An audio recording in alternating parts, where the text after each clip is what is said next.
Hello again, everybody. Welcome on in. This is a casting duo that I feel is long overdue. I'm Dr. Kendo, but I'm joined today by RTsan. Can you say hi to everybody?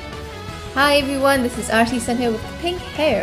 You can't see it now, but I'm really excited to be here and to bring you some of the games from the APAC region. Well, listen, I love the pink hair, okay? Even if I can't see it. I actually can because we're on Discord, so I can see your profile. But yes, you are right. This is AsiaPac, which I have not been able to show a lot of on my channel. There's just a big time difference, right, RTsan? Yes, I mean, it's at least a 12-hour difference, and yeah, we're going straight into the game. So for those of you guys who aren't familiar with them, RJG is a team comprising of players from Taiwan and Hong Kong. They have kind of reformed a little bit before the AOS Cup, and where they finished second place, so they are definitely a team that is very strong and very aggressive in the playstyle. And this is why I'm so glad that you are the one that's with me today, because it's not often that I can get teams that are from this region. And so Team Overdrive, I'm so sorry, is TOD for the Orange Squad. And so if you have any background on them, that's great. But I do know that both of these teams were in the May Finals top 8 as well. Yep, TOD is definitely a very familiar team to everyone in APAC as well. They are from Indonesia, and like you said, they are in the top 8 teams in terms of the championship points, so we will be seeing them again in the regional finals as well. This is very nice. So to see these two teams go up against each other today should promise to be a good match, I would say. And you notice all the pressure here on the bottom path with Hoopa trying to make this Bulbasaur get that KO if you can. You want to make it useless, but instead it goes the other direction.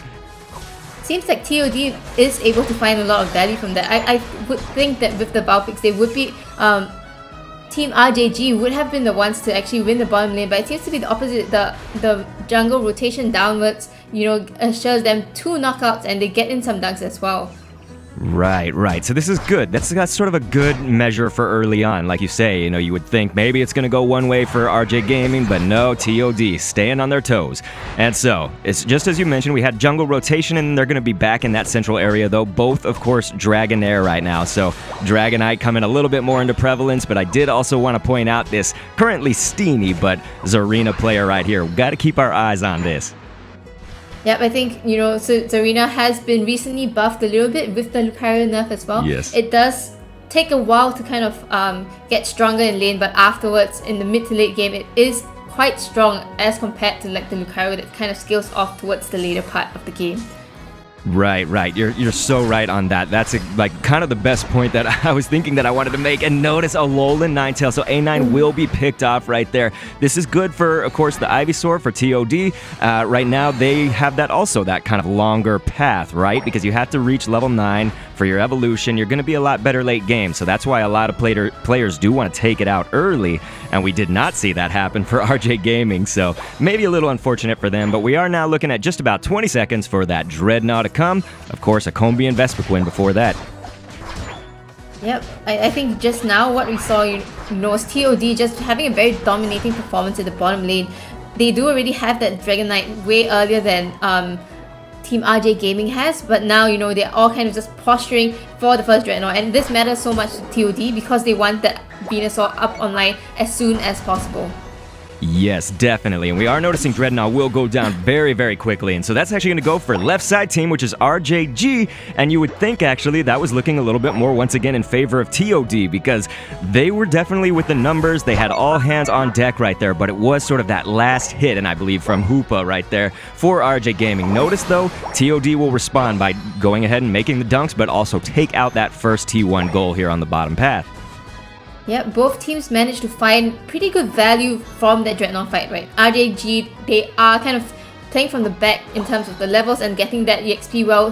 The entirety of their team was actually across the map trying to get as much farm. Just allows them to get a lot more EXP, but of course that means that TOD does kind of get the value in terms of getting the tier 1 broken down already. Right. So we obviously notice a major push here for Rotom. They will go ahead and secure that there. That's RJG, of course. And it was part of the hyperspace being the hyperspace hole on the goal right there. But notice, of course, we've got that Unite well-timed right here from Zarina with the Queenly Majesty. Can you see this, RTsan? It is absolutely a bloodbath. So there goes the Aura Cannon as well. But Lucario taken out. And now Dragonite in a little bit of trouble, but will throw down that Draco Impact. And then, actually, the last second Hyper Beam. Tell me about it.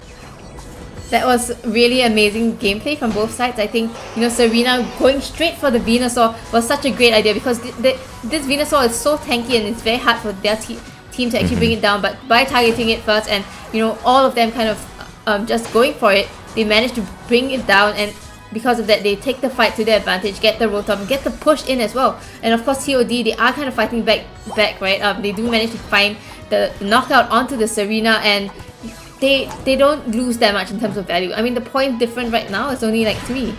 Yeah, this is extremely close. And notice there was yet another one of those clutch KOs on Dragonite, but you have to hand it to Team Overdrive right there. They really held that defense against that Rotom. Looks like they really didn't want that to touch down, but now we're going to see actually the rings unbound right here from Hoopa, so you can bring on everybody in for this Drednaw fight, because we have that second Drednaw in our hands, and it will go down quickly as well, as they often do, right?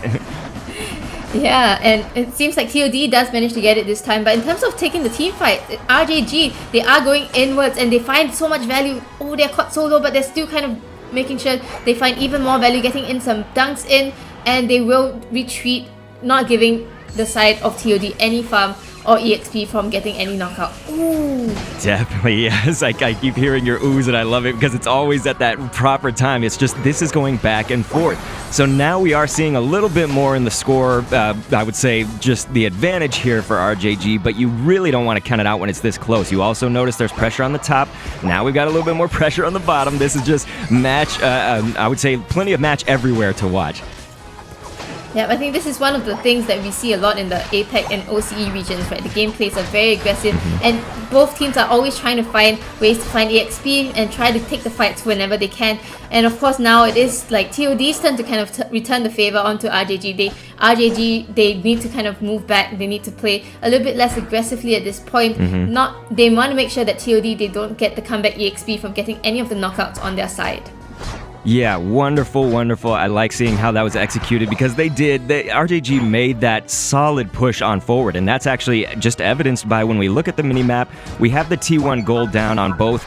There's been some pressure applied, and so now they've kind of regrouped and then thought this over to go for the Rotom. So we actually now, of course, have Dragonite's going to be wonderful for those objectives, right? You can just hyper beam it down, take down most of that HP, so they will get that without contest right here and create a little bit more pressure. Yeah, I think one thing we need to take note of is that RJG, they are always playing across the entirety of the map, right? They're not always all in at the top lane. In this case, they have kind of split across the entire map, giving themselves vision and knowing where they can actually be positioned, and that allows them to, prepare for whatever TOD might come up with afterwards as well. So I think this is one very strong aspect of RJG's gaming at this point.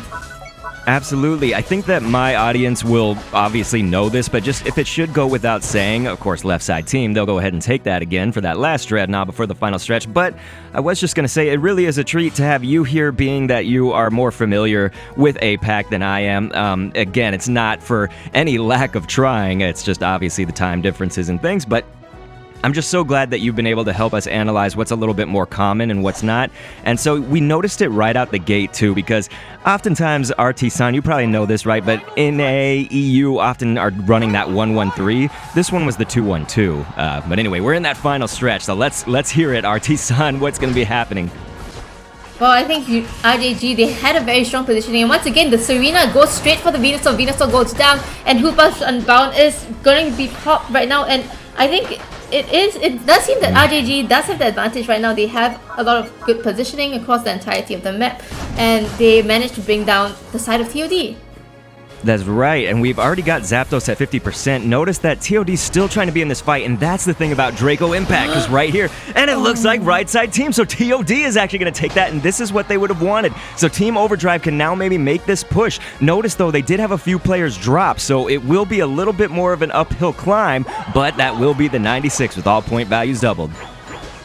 Yep, I mean, they find a little bit of dunks in, but the score, it's still towards the side of RJG. RJG, they know that they need to get in some more dunks in, but TOD, they're going to be there to defend. They need to be able to knock out the side of TOD before they can actually get in some dunks of their own. Yes, so we had Dragonite. Now they will be TPing back for TOD, but you notice that they were just trying to get some of those points in the back. Now we have what a goal. That's the Hundo Duncan, ladies and gentlemen, with the 100 points. Gonna make this a lot different game now for RJG. They're just trying to get in. Any of those smaller point values are still good here. When all point values are doubled, notice we're trying to get the 50 and then brought down at the last second. Yeah, I think, RJG, they are doing such a great job. They kind of faltered a little bit at the Zapdos pit. I think the Dragonite used its Hyper Beam a little bit too early, and that allowed the Lucario to actually come and steal it. But they find value straight away afterwards, knocking TOD out and pushing in from both sides. Once again, the cross-map plays by RJG wins them this game. Notice Niaru sending everybody on that sort of wild goose chase right there at the end, right? Which is effective because you're sending everybody off of an objective or defense, anything. So you kind of called it right, RTsan, right there with RJG. It really was impressive, and with that score breakdown, we know it. It's going to be 446 for RJGaming to 284 for Team Overdrive. Yep, RJG, I think they got to a very slow start, but afterwards they managed to find a lot of value, and they managed to use the team composition extremely well to make all these cross-map plays. And also I think the targeting onto this Venusaur just didn't allow TOD to bring in that Venusaur Blissey combination that we're so used to seeing as well. Very true. So RTsan, it's just been such an honor to have you, and I thank you so much for doing this with me. Can you let everybody know where we can find you if we want to watch streams and things for you? Well, you can find me on my Twitch account. It is RTsan with 3 N's. It is the same on Twitter as well as on YouTube as well. I'll make sure to link everybody that in the description and everything. And again, huge honor. Thank you so much. And to everybody out there, thanks for viewing. Bye.